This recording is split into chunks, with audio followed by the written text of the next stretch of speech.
Habíamos quedado en aquí.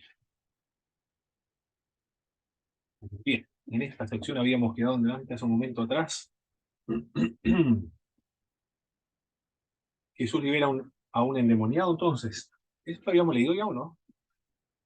El de Sí, la liberación leímos, demoníaca.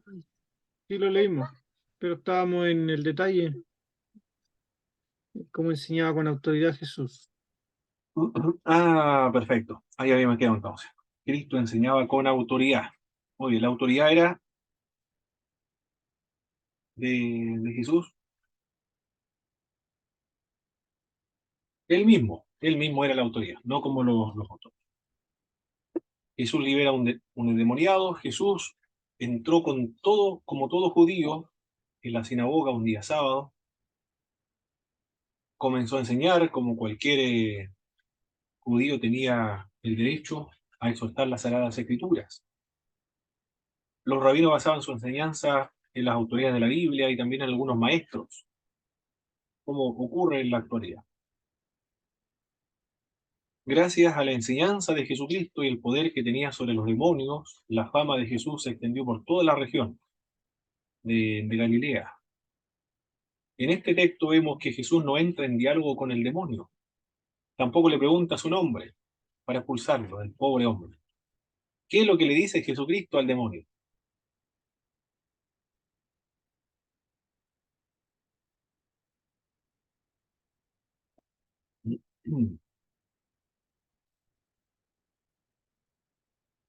En el verso 25 Cállate, cállate y sal de él, le dice.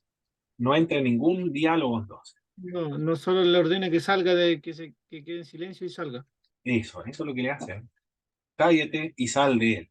Esa es la orden que Jesús le da al demonio. Estaba poseído por este joven, o poseyendo a este joven. En la actualidad hay un movimiento que es el movimiento del neopentecostalismo, y ellos tienen un pack de doctrinas, diferente a las otras doctrinas clásicas del cristianismo histórico. Entre estos packs de doctrinas están las maldiciones generacionales, por ejemplo, la doctrina de la prosperidad, la estructura del ministerio quíntuple o del gobierno quíntuple, y también una de la guerra espiritual. En la guerra espiritual ellos han establecido un modelo, un procedimiento para expulsar a los demonios, y van a estudiar algunos centros de capacitación para expulsar demonios. Tienen manuales para expulsar demonios. En Argentina ocurrió eso. Contaba mi pastor de Osorno, bueno, me congregué en la iglesia de Osorno, pastor Marcos Cárdenas, contaba él, que se produjo una posesión demoníaca en Argentina y algunos fueron corriendo a ver el espectáculo que estaba haciendo el demonio. Y como ya habían pasado por las escuelas de exorcistas, sabían el modo de expulsar al demonio, y comenzaron a implementar el procedimiento.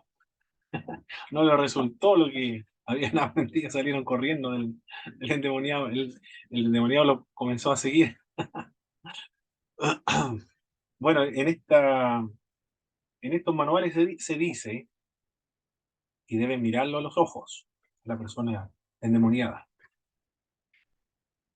Y al mirarlo a los ojos, ya va a tener control sobre él. Y va a tratar de discernir el demonio que está poseyendo al individuo. Y luego le va a preguntar el nombre. ¿Cuál es tu nombre? Y después que le pregunta el nombre, lo va a atar. Y después de atarlo, lo va a expulsar. Ese es el procedimiento que ellos han empleado. Bueno, entrar en un diálogo con los demonios y, y luego atarlo y preguntarle el nombre. Pero acá vemos que el procedimiento de Jesucristo no es eso de mirar a los ojos, de preguntarle el nombre, de atarlo. El procedimiento de Jesús aquí es muy sencillo. ¿Qué es lo que le dijo Jesucristo acá en este episodio?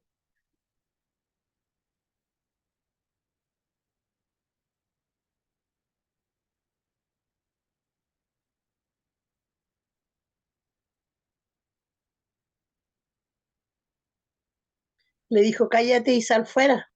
Nada más. Eso es todo. Y el demonio obedeció, porque Cristo estaba ordenándole. Ese es el procedimiento. Es verdad que en otros episodios Cristo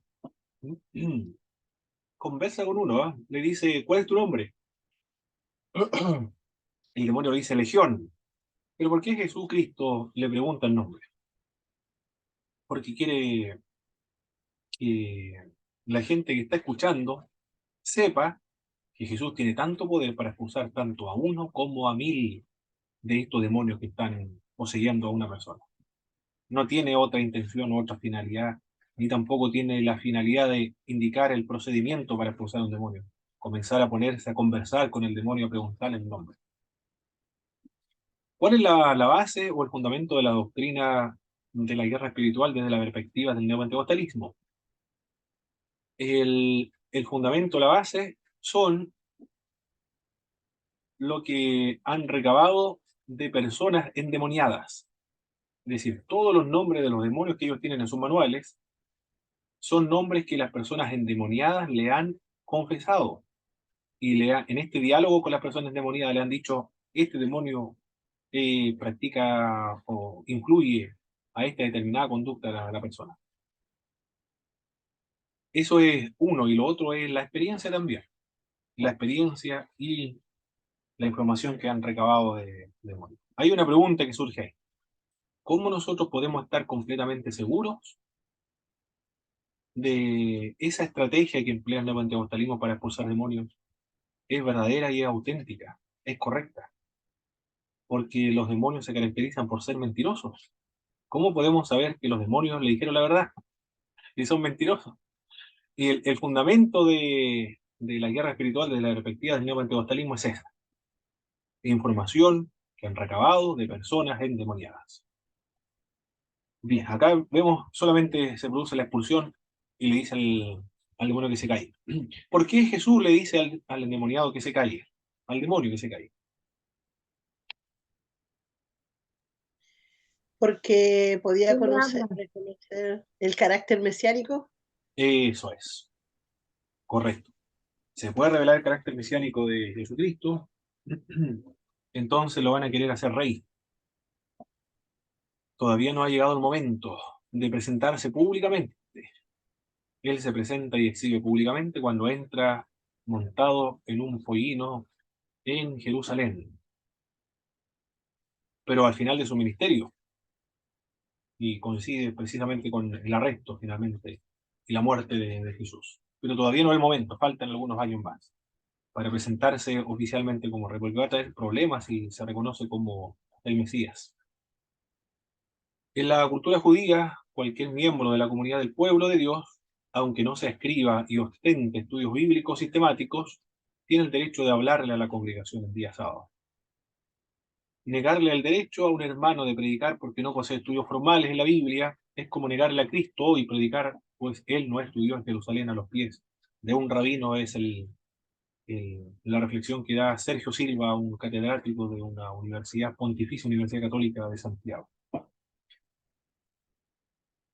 ¿Qué más vemos en este episodio? Lo que nos relata el Evangelio de Marcos, el verso 29 y el verso, vamos a leer hasta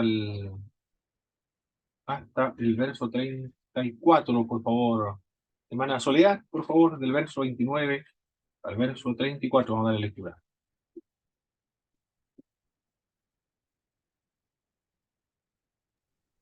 ¿De cuál, perdón? ¿De Marco 1? Marcos capítulo 1, correcto. ¿Del 20 cuánto? Perdón. Del 29 hasta el 34. Ahí dice. Sana a la suegra de Pedro, dice. Al salir de la sinagoga, vinieron a casa de Simón y Andrés, con Jacob y Juan. Y la suegra de Simón estaba acostada con fiebre, y enseguida le hablaron de ella. Entonces él se acercó y la tomó de la mano y la levantó, e inmediatamente le dejó la fiebre, y, y ella les servía. Cuando llegó la noche, luego que el sol se puso, le trajeron todos los que tenían enfermedades y a los endemoniados, y toda la ciudad se agolpó a la puerta y sonó a muchos que estaban enfermos de diversas enfermedades, y echó fuera demonios y no dejaba hablar a los demonios, porque le conocían. Perfecto, muchas gracias, hermana Soledad. Bueno, acá nuevamente Marcos habla del procedimiento para expulsar los demonios. No se ponía a conversar con los demonios, sino que le decía que se callara y, y que fueran y que se fueran. Luego de la sanidad de la suegra de Pedro, Mateo comenta que llevaron a Jesús muchas personas endemoniadas. Y Jesús, con una orden, expulsó a los demonios y también sanó a todos los enfermos.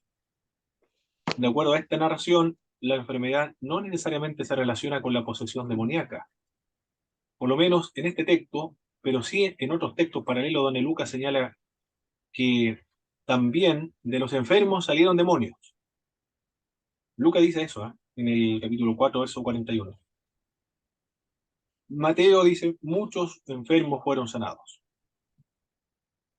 y, y demonios fueron expulsados. Acá de los enfermos salieron muchos demonios, dice el libro de Lucas.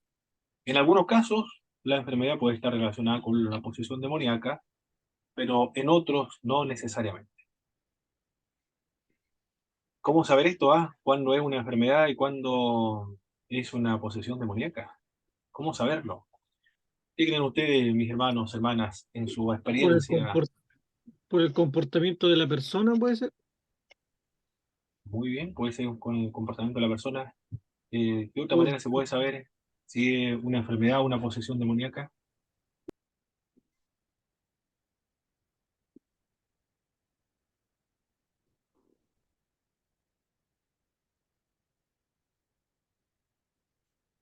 ¿De qué otro medio, de otra forma se podría saber? Aparte del comportamiento que tiene la persona o que puede exhibir la persona. Bueno, si alguien tiene discernimiento de espíritu, ya le ayuda bastante, Si está con algún tipo de, puede ser un problema patológico, puede ser enfermedades psiquiátricas, que no está relacionada con posesión demoníaca, puede ser peligroso tratarlo desde la perspectiva espiritual, es decir, tratar de sacarle el demonio a una persona con enfermedades psiquiátricas, por ejemplo. Puede ser demandado. En Argentina han sido demandados algunos pastores por utilizar esta práctica, no derivarlo. El, la nueva versión internacional, la PDT, dice, y también de muchos de ellos salieron demonios, de los enfermos.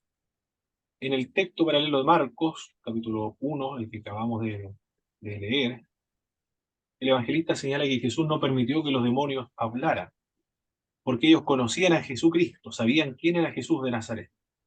No entra en ningún diálogo con ellos. Los milagros de Jesucristo que vemos acá ilustran el mensaje de Jesús. Los incidentes y etapas de su ministerio, Jesús libera a un endemoniado.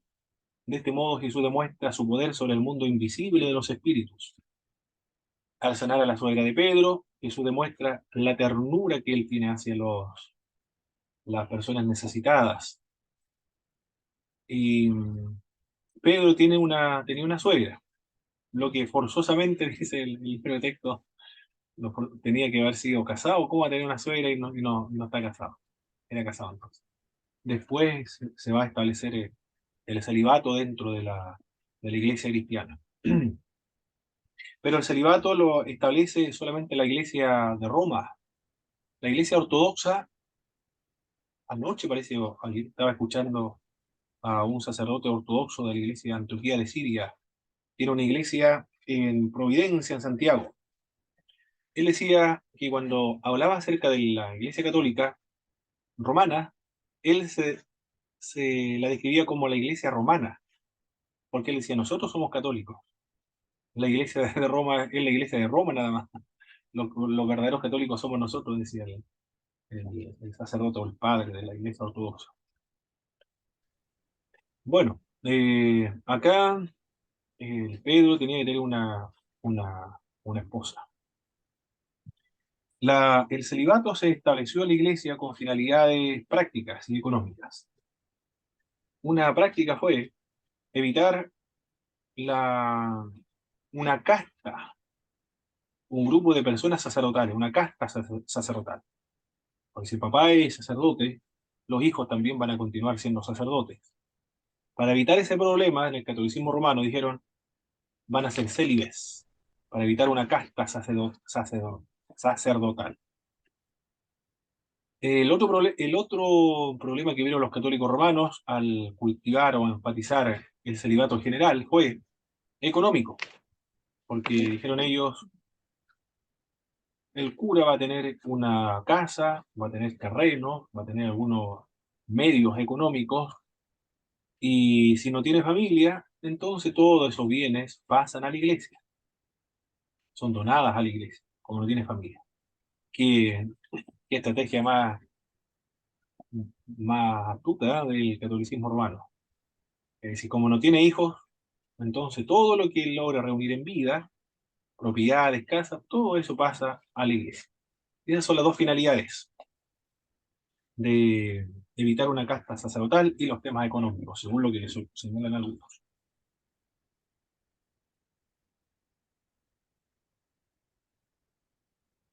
Jesús viaja con los 4 discípulos. Ahora nos encontramos en la primera etapa del ministerio del Señor Jesucristo en Galilea. Vamos a leer, aquí está, Marcos, capítulo 1, verso 35-39. ¿Quién más está por acá? Oh. Hermana Bárbara, pues no sé si se puede ir, hermana Bárbara, está ocupada. Sí, pero Marcos, ¿cuánto?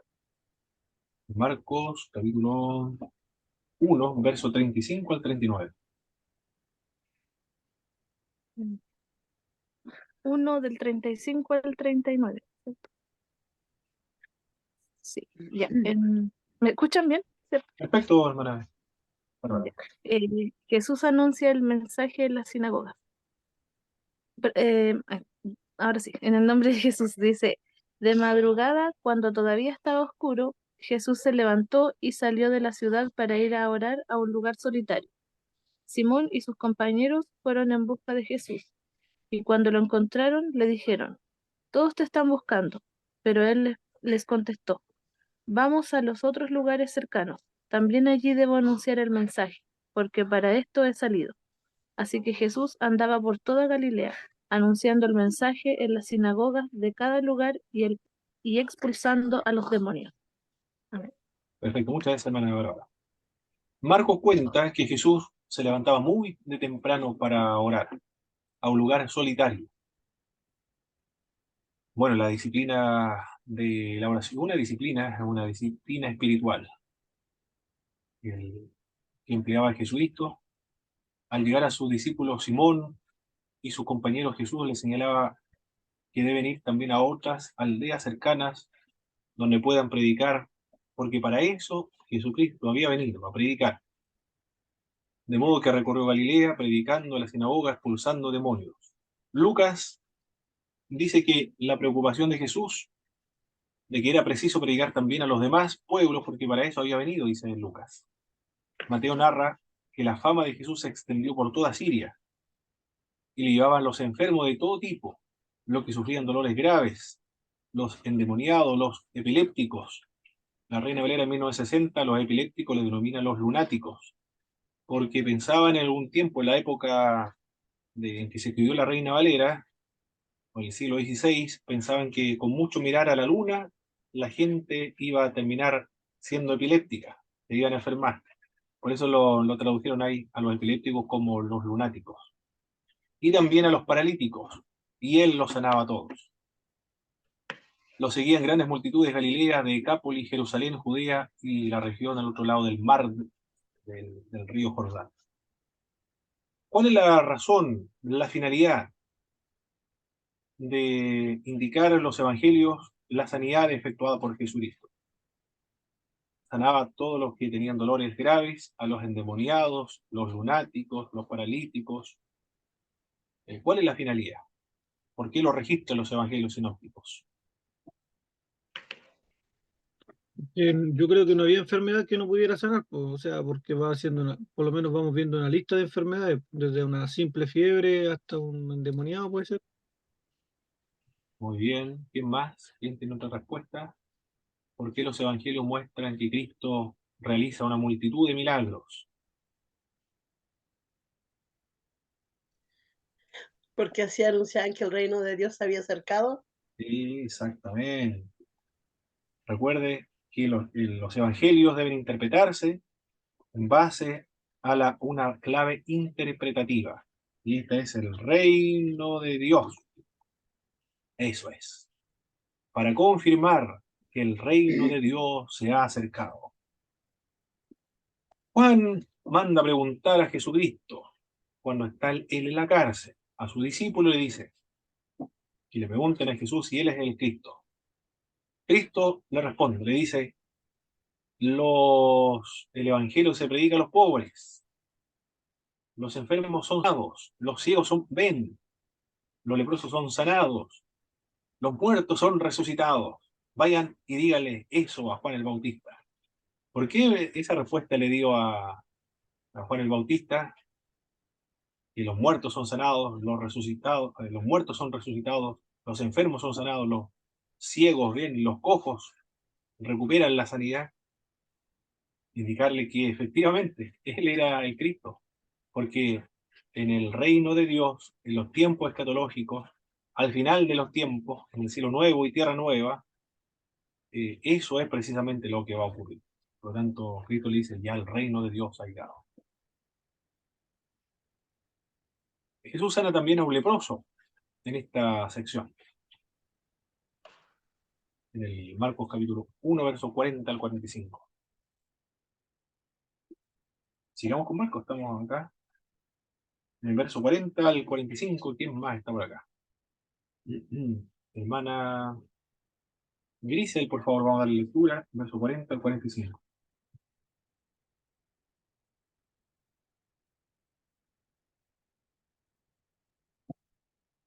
Amén. Jesús sana a un leproso. Vino a él un leproso rogándole e hincada la rodilla le dijo, si quieres, puedes limpiarme. Y Jesús, teniendo misericordia de él, extendió la mano y le tocó, y le dijo, quiero, sé limpio. Y así que él hubo hablado, al instante la lepra se fue de aquel y quedó limpio. Entonces le encargó rigurosamente y le despidió luego. Y le dijo, mira, no digas a nadie nada, sino ve, muéstrate al sacerdote y ofrece por tu purificación lo que Moisés mandó para testimonio a ellos. Pero ido él, comenzó a publicarlo mucho y a divulgar el hecho, de manera que ya Jesús no podía entrar abiertamente en la ciudad, sino que se quedaba fuera de los lugares desiertos y venían a él de todas partes. Amén. Perfecto. Bueno, Cristo le dio una orden al leproso que había sido sanado, ¿eh? No se lo diga a nadie, guarda silencio. Pero uno puede comprender, no sé cuál habrá sido su reacción, mis hermanos, hermanas, después de haber pasado por una enfermedad tan grave y ser sanado. Y le digan, no se lo diga a nadie. Algo un poco difícil el mandamiento de Cristo, ¿eh? Y él comenzó, como haríamos nosotros igual, comenzamos a contárselo a todo el mundo que Cristo no sanó de una enfermedad, pero trajo graves consecuencias. ¿Cuáles fueron los problemas que le causaron a Cristo el no obedecer a la orden que Jesús le había dado al leproso sanado?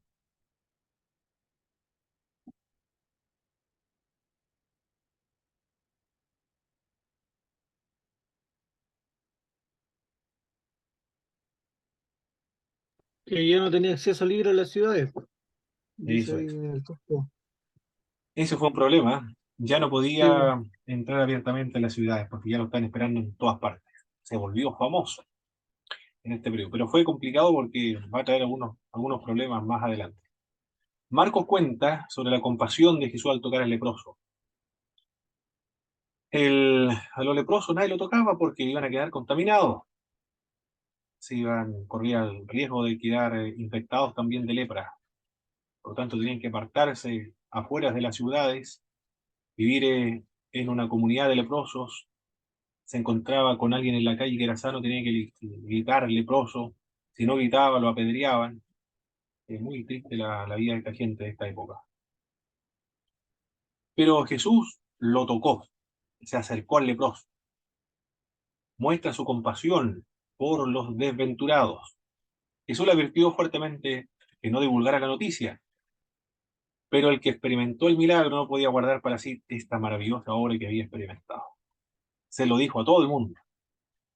Pero lamentablemente esto trajo varios problemas, porque ya Jesucristo no podía reunirse en libertad al ingresar a un pueblo. Vemos aquí que las buenas intenciones no siempre traen buenos resultados, ¿ah?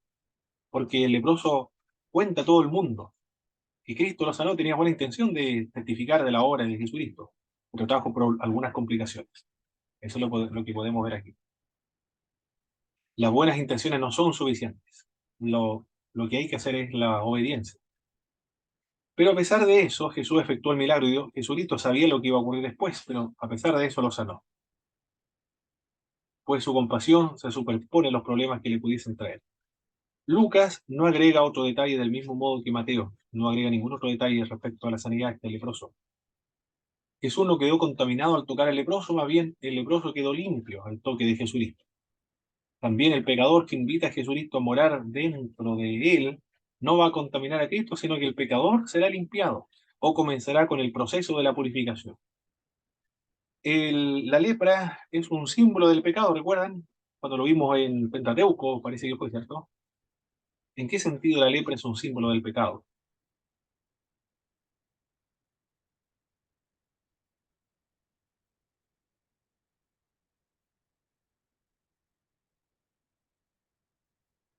¿Alguien recuerda en qué sentido la lepra comienza con algo pequeño, luego se extiende a todo el cuerpo? Así también el pecado comienza con algo muy pequeño y luego se extiende a través de todo el cuerpo.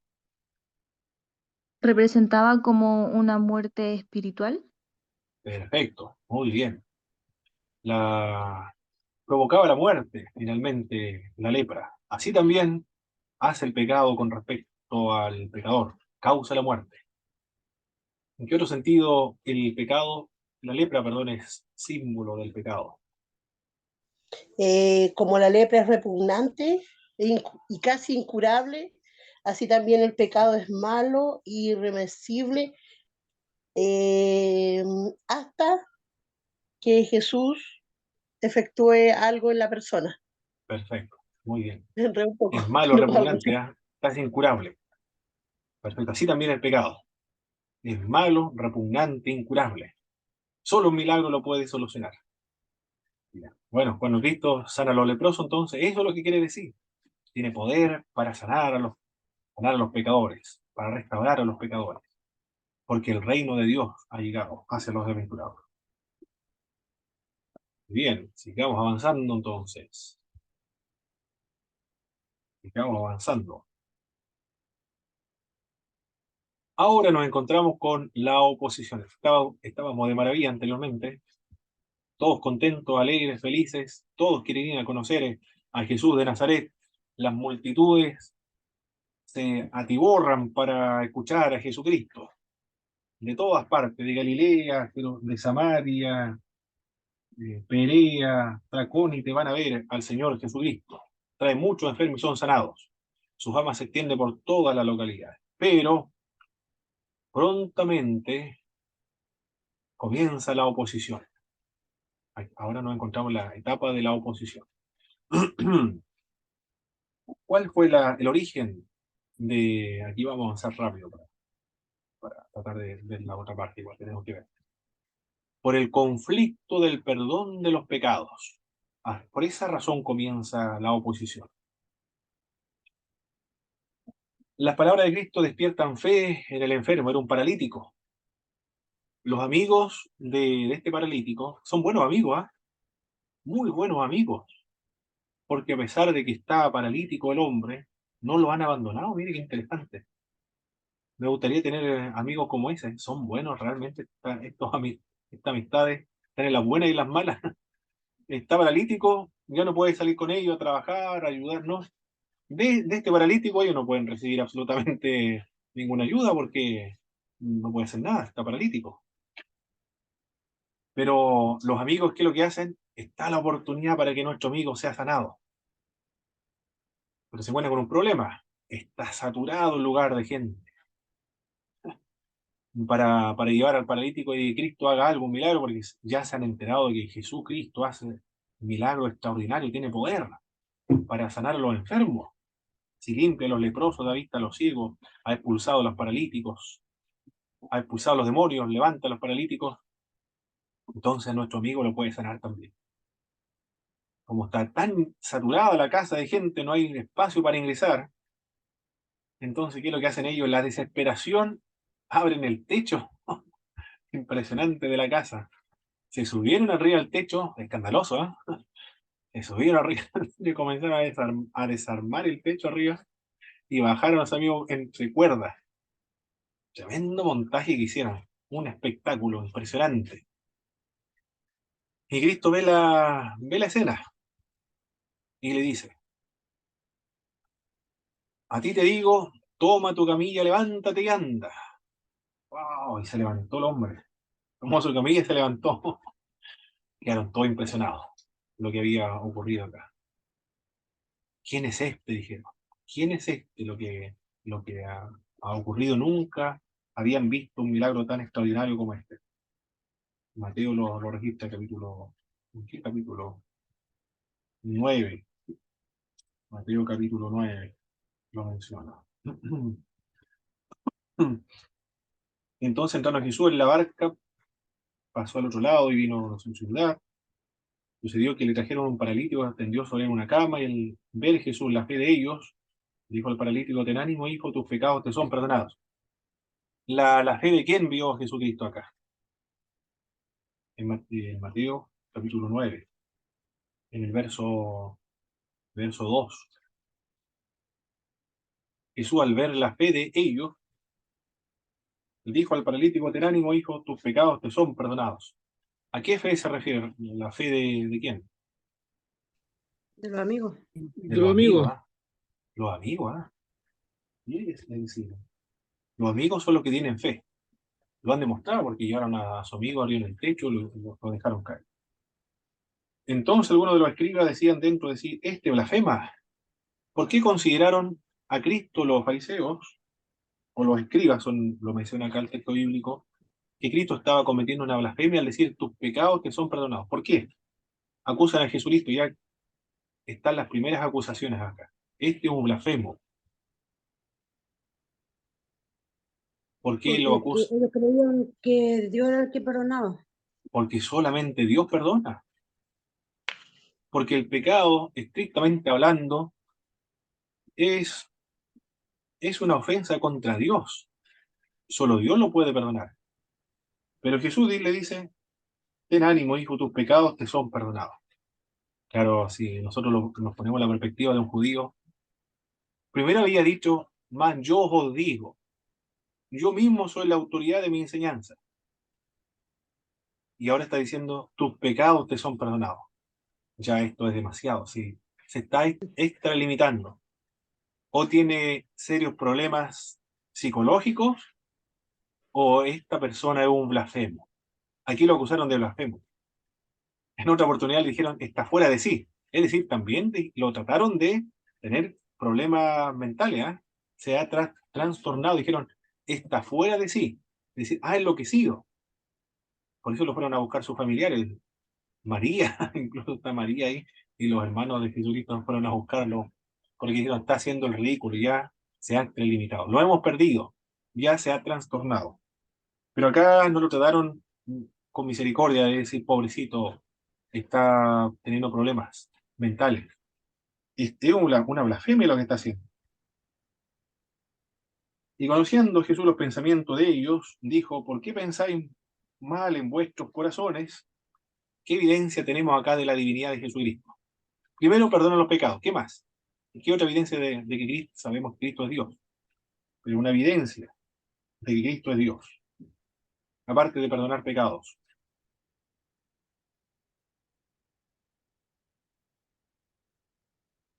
Que dice que Jesús en su espíritu supo lo que ellos pensaban, se puede decir, o hablaban. Perfecto. Sabía lo que estaban pensando por dentro. Se dio cuenta, lo sabía, porque es Dios, es omnisciente, tiene todo conocimiento, perfecto. ¿Por qué? Le dijo, ¿por qué pensáis mal en vuestros corazones? Porque ¿qué es más fácil decir? ¿Los pecados te son perdonados o decir levántate y anda? ¿Qué creen ustedes? ¿Qué es más fácil decir? ¿Los pecados te son perdonados o levántate y anda? Bueno, es fácil decir tus pecados te son perdonados, es fácil decir eso. Claro, Pero de que sean perdonados es otra claro. cosa. Y decirle a un paralítico también, los pecados levántate y anda. También es fácil decirlo. Pero de que el paralítico levante y ande y tome su camilla y salga corriendo con la camilla, no, eso ya es imposible. Cristo le dice, todo el mundo puede decir eso, tus pecados te son perdonados. Pero decirle al paralítico, levanta, toma tu camilla y anda, eso nadie lo puede hacer. Le pone una prueba. Jesús le pone una prueba a los fariseos, a los escribas. Si este hombre se levanta, toma su camilla y anda, entonces quiere decir que él tiene poder también para perdonar los pecados. Eso es lo que le pone a prueba. Van a saber ahora quién es el que está hablando aquí, está delante de ustedes.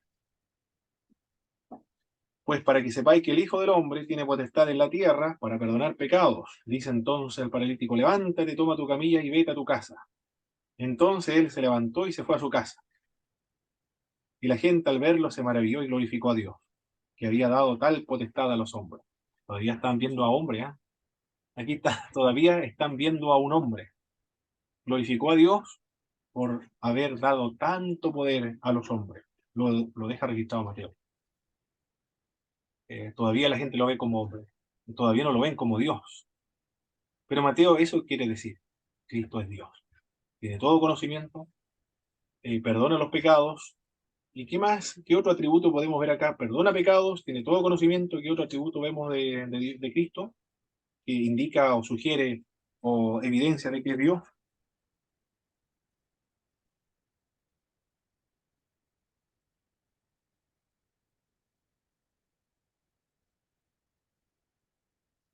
Está ahí registrado la omnisciencia, perdona pecados y aparece un atributo más de Cristo. ¿Que tiene potestad en la tierra? Dice uno, perdona pecados, y se ve otro atributo, Que sana, muy omnipotente. omnipotente. Bien, lo voy a dejar registrado acá mejor para que no se nos olvide, porque este punto es muy importante. Los movimientos de raíces hebreas, judíos mesiánicos, nazarenos, uno de estos grupos no cree que Jesucristo sea Dios.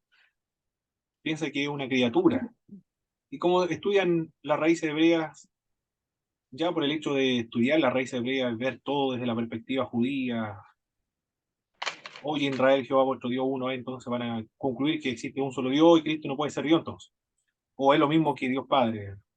Cualquier herejía va a surgir, pero la Trinidad no está presente en las raíces hebreas. Lo primero que vemos, evidencia de la divinidad de Cristo en este episodio, evidencias de la divinidad. Primero, perdona pecados. Es lo que se puede extraer del libro de Mateo. Mateo es un judío, es cristiano, no ha abandonado el monoteísmo, pero al mismo tiempo presenta a Jesucristo como Dios acá. Perdona pecados. Es omnisciente. y también omnipotente. Tenemos los tres atributos de Dios, perdón, dos atributos y una característica de perdonar pecado, una función exclusiva de la divinidad. Excelente. Sigamos entonces.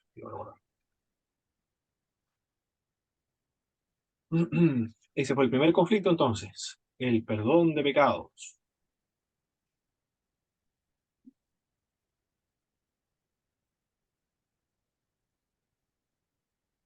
Los milagros de Jesucristo tienen varios propósitos. ¿Cuáles son estos propósitos? Revela la bondad de Jesucristo, la misericordia hacia los desventurados, sirven como credenciales de su persona, su misión, son signos o parábolas de la misión salvadora de Jesucristo. El otro conflicto que tuvo Jesucristo con los fariseos, los judíos, es el de comer con los pecadores.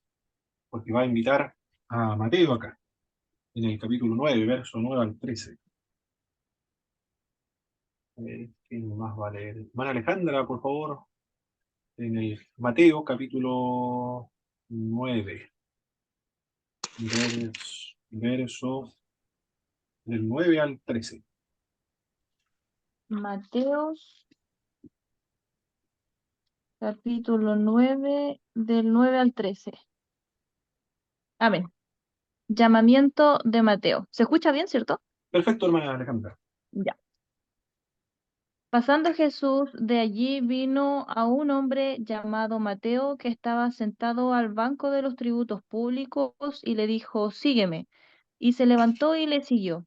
Y aconteció que, estando él sentado a la mesa en la casa, he aquí que muchos publicanos y pecadores que habían venido se sentaron juntamente a la mesa con Jesús y sus discípulos.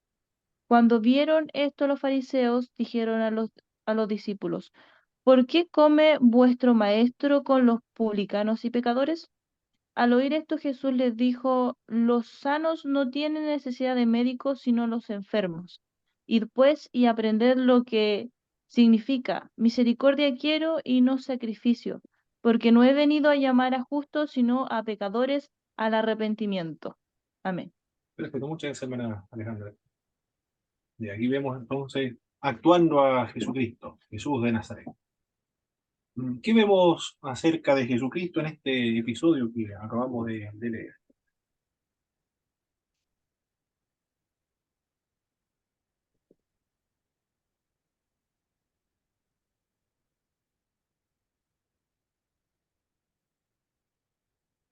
¿A quién invita a Jesucristo? A Mateo. A Mateo. Perfecto. Es considerado Mateo un pecador, un publicano, un estafador, un ladrón, un sin escrúpulos, una persona indigna, un marginado de la sociedad, porque es funcionario del Imperio Romano. Es un esquilmador del pueblo. Es como que se le chupara la sangre a su pueblo. Lucra a costa de su propio pueblo. Es un ser despreciable, digno del infierno y de la perdición. Está muy alejado de Dios. Es decir, es un ser muy despreciable. A esa gente llama a Jesucristo, ¿eh? Como estamos viendo acá, a Mateo. Le hace una invitación a Mateo, sígueme. ¿Y qué es lo que hace Mateo, el publicano?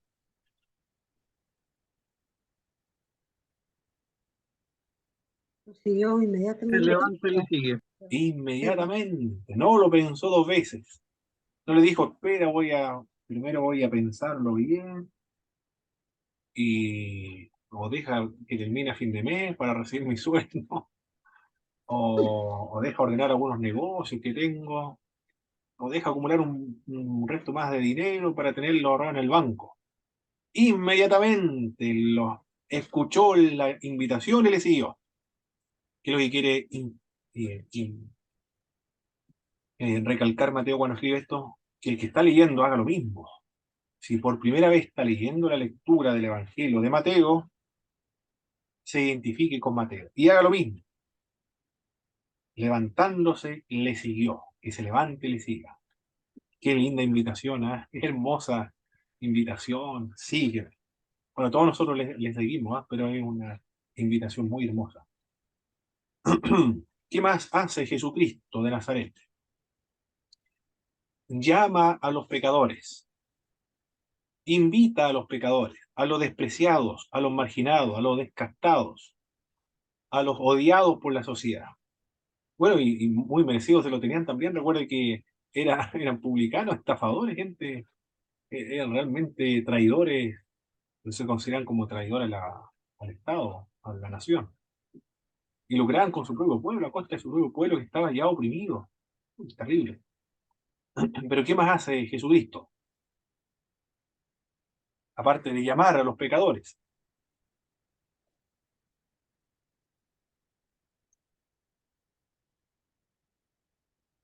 No solamente los llama, sino que también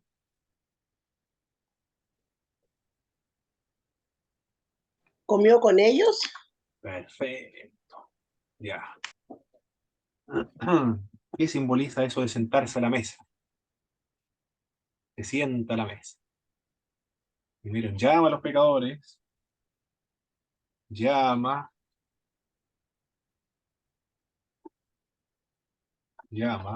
a los pecadores, y cuando se sienta a la mesa, ¿qué es lo que quiere indicar con eso? Tiene comunión con los pecadores. Claro que sí. El sentarse a la mesa habla de comunión, tener comunión. Tiene comunión con los pecadores, perfecto. Llama a los pecadores, tiene comunión con los pecadores. ¿Qué más hace Jesucristo con los pecadores?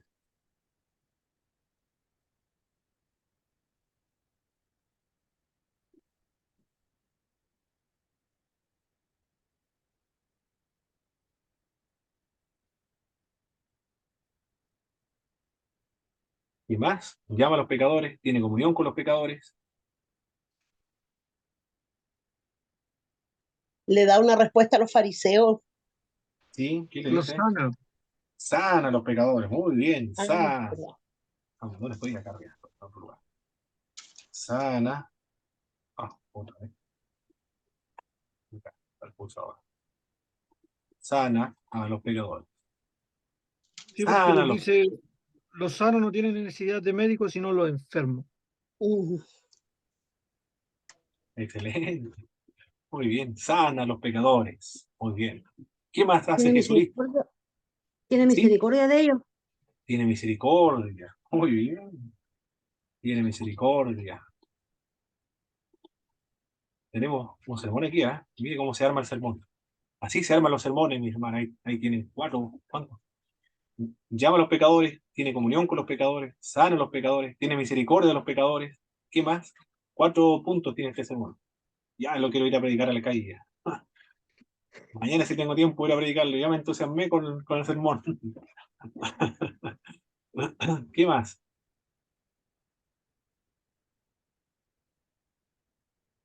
Y los llaman arrepentimiento. Llama a los pecadores al arrepentimiento. Claro que sí, pues. Todo eso podemos notar la obra, la acción de Jesucristo con los pecadores. Llama a los pecadores, tiene comunión con los pecadores, sana a los pecadores. ¿Qué más? A los pecadores. Tiene misericordia. Ah, esto se me olvidó acá. Tiene Sí, misericordia. misericordia. De los pecadores, llama a los pecadores finalmente al arrepentimiento. Esa actitud tiene Jesucristo para con los pecadores, ¿eh? En cambio, ¿cuál es la actitud que tienen los judíos, los publicanos, los fariseos? Aquí menciona un grupo específico, a los fariseos. ¿Cuál es la actitud, por otra parte, que tienen los fariseos con los pecadores?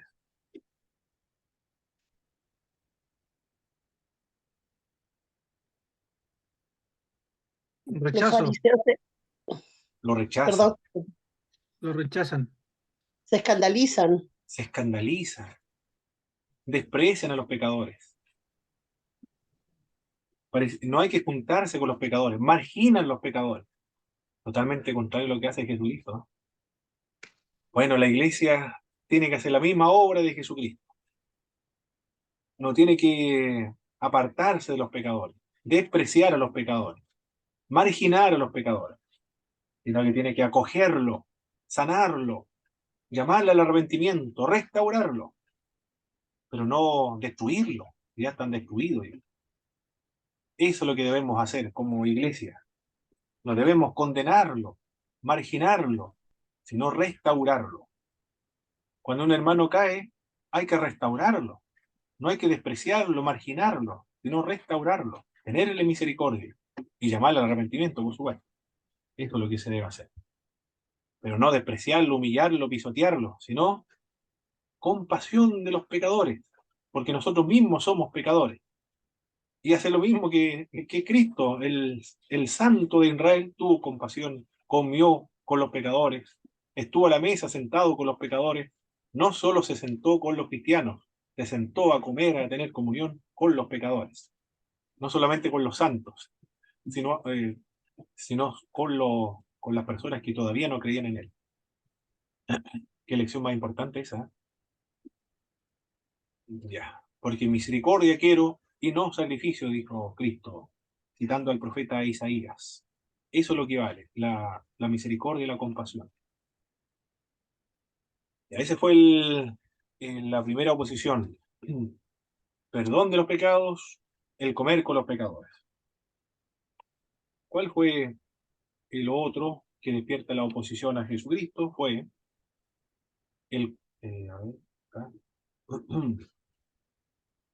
el conflicto por el ayuno, eso fue lo otro. Hubo un conflicto por el ayuno. La ley exigía ayunar solamente en el día de expiación para los judíos, pero ellos, los religiosos, especialmente los fariseos, habían agregado muchos otros ayunos. De los fariseos quizás ayunaban 2 días por semana sin agua, especialmente durante la estación seca.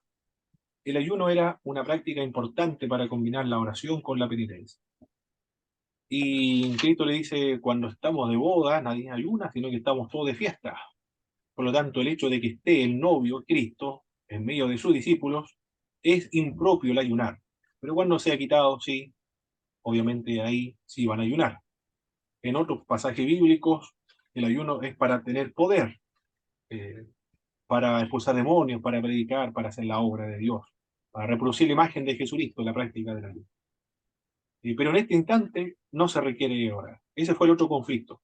El otro conflicto más adelante, no lo alcanzamos a ver ahora, porque ya estamos en la hora, por el día sábado. Es el otro conflicto. Porque aparentemente para los judíos Jesús violaba el día sábado. Y él dice, yo soy el Señor del sábado. Impresionante lo que él dijo, el día sábado es la marca de los judíos, lo distintivo de los judíos. Y dice, yo soy el sábado, yo soy el Señor del sábado. El sábado hablaba de mí. Yo tengo soberanía sobre el sábado. Yo mismo soy el sábado. Y los que creen en mí ya están guardando el día sábado. Todo lo que implica más adelante el pasaje bíblico. Perfecto, mis estimados hermanos. Hemos llegado a la hora. Vamos a ver algunas lecciones prácticas, algunas lecciones espirituales también, algunos comentarios de lo que ustedes leyeron en sus libros y reflexiones personales de lo que trabajamos en clase hoy día. Adelante, mis hermanos, comiencen a indicar sus reflexiones personales.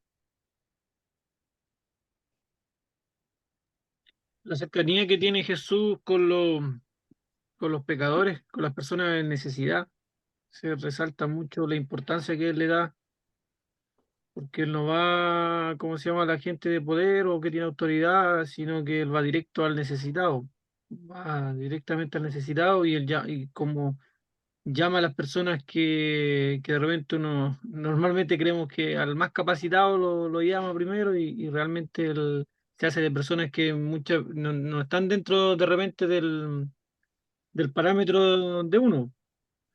Entonces eso, por lo menos para mí, deja mucho que aprender en el tema de la cercanía, el cómo poder llegar a esas personas de necesidad, el tener esa disposición y de no hacer diferencia entre este tiene o cómo está, la condición que está, el poder llegar. De repente, por lo menos cuesta eso, darse el tiempo. Correcto. A los despreciados, a los marginados, a los pisoteados, a los descastados de la sociedad, ese grupo fue. A los trabajadores, a los que se ganan la vida en el mar con esfuerzo físico, a esas personas los pone como fundamentos de la iglesia. Qué extraordinario eso. Los fundamentos de la congregación, de la iglesia mundial.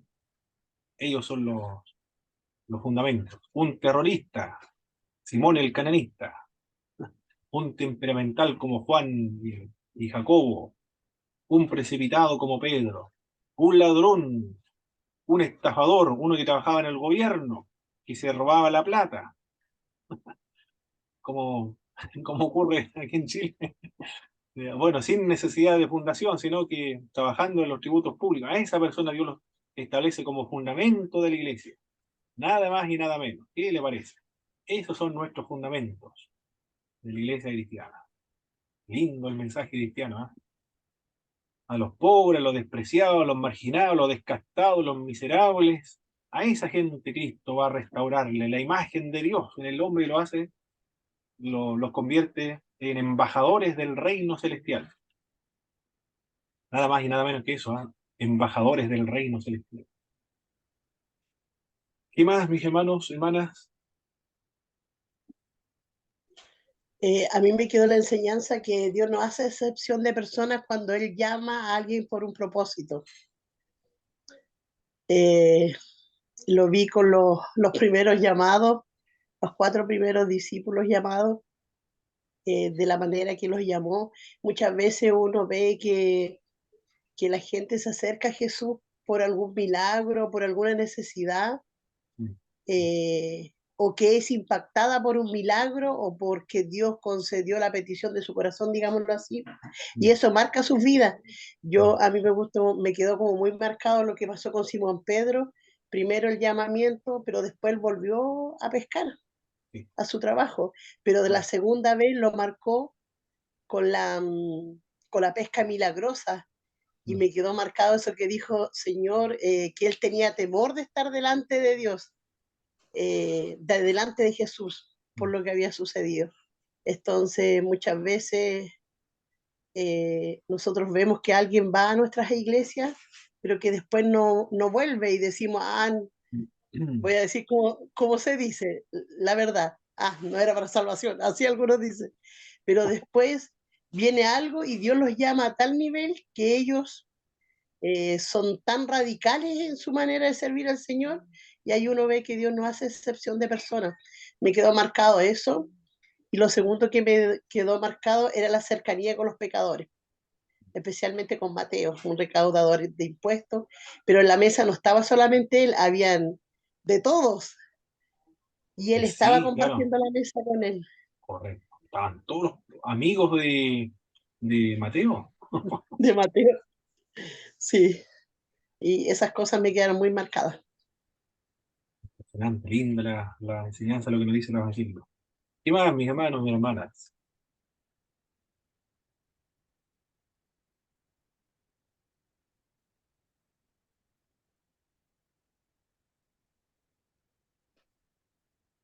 Solamente eso parece, ¿eh? Muy bien. Vamos a finalizar entonces con una oración.